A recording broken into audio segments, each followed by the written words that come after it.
Assalamualaikum warahmatullahi taala wabarakatuh. Apa khabar para pendengar yang dirahmati oleh Allah Subhanahu wa taala? Alhamdulillah, kita sedang berada di penghujung bulan Syaban. Bulan Ramadan akan menyusul si lama lagi.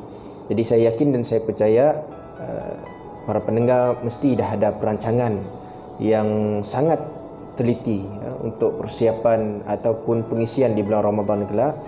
Jadi antara pengisian kita sudah pasti kita mau cuba khatam Al-Quran dalam masa 1 bulan, insya-Allah. Alhamdulillah, perancangan yang bagus dan perlu untuk kita teruskan selepas habis bulan Ramadan, insya-Allah.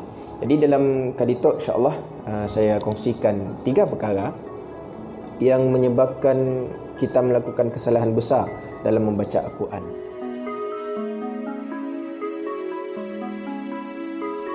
Perkara yang pertama adalah makhraj huruf kita betul. Yang tu susah sikit mau faham. Sebabnya memerlukan kepada kemahiran ataupun latihan kita yang berterusan, di samping komitmen kita untuk bertasmik depan guru ataupun orang yang lebih alim, orang yang lebih tahu, orang yang lebih faham dalam bahagian Al-Quran tu. Walau gini-gini pun kita kena perbetulkan. Makhraj tu adalah tempat keluar sesuatu huruf daripada mulut kita lah, lebih mudah mau faham lah. Tempat keluar huruf tu ada beberapa tempat. Bibir ada, daripada lisan ada, daripada halkum ada.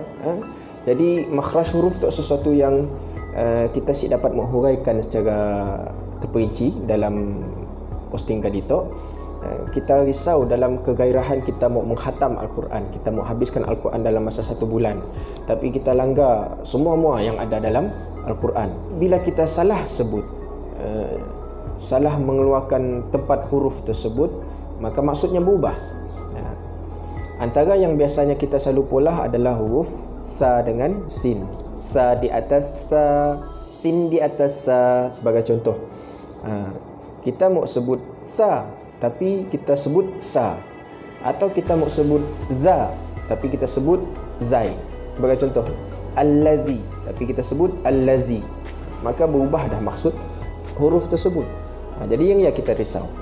Yang lainnya huruf ain, huruf ain dengan huruf hamzah, hamzah di atas a. Yang keduanya adalah waqaf dan ibtidak kita yang betul. Waqaf bermaksud berhenti.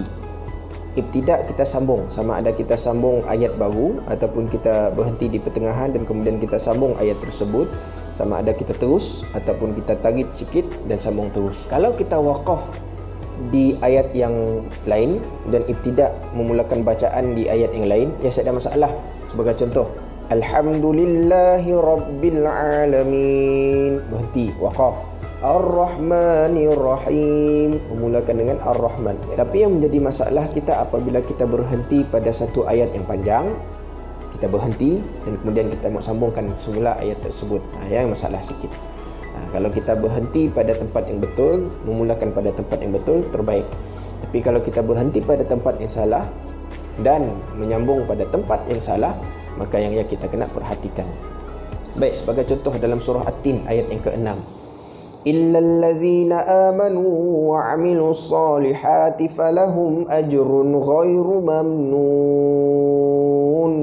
Maksud bagi ayat yang ke-6 tu ialah illa, kecuali alladzina amanu, orang yang beriman, wa 'amilus solihat, dan membuat kebaikan, falahum ajrun ghairu mamnun, maka bagi mereka pahala yang tidak putus-putus.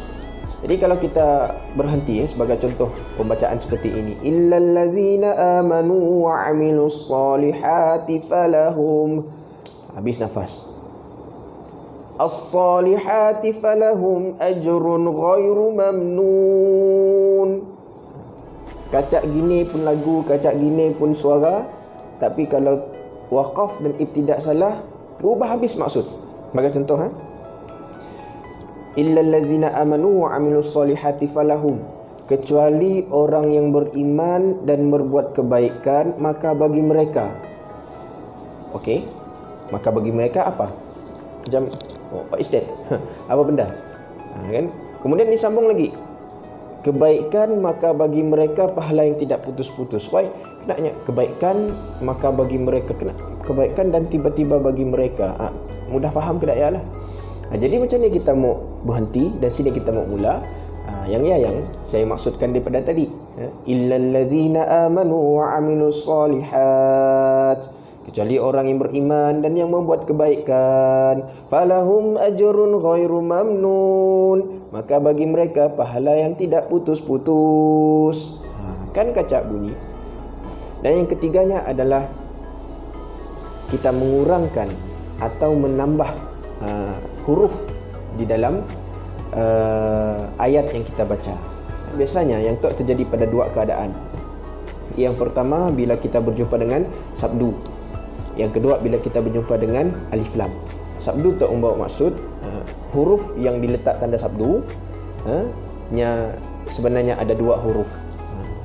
Kita ambil satu contoh yang mudah. Wattini wazzaitun.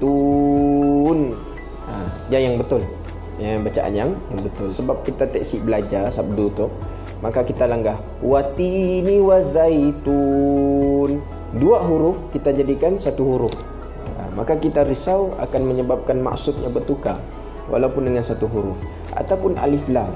Saya mengambil contoh surah At-Tin lah. Wattini wazaitun wa turi sinin wa hadzal baladil amin. Ayat 3. Ayat ketiga surah At-Tin, wa hadzal baladil amin.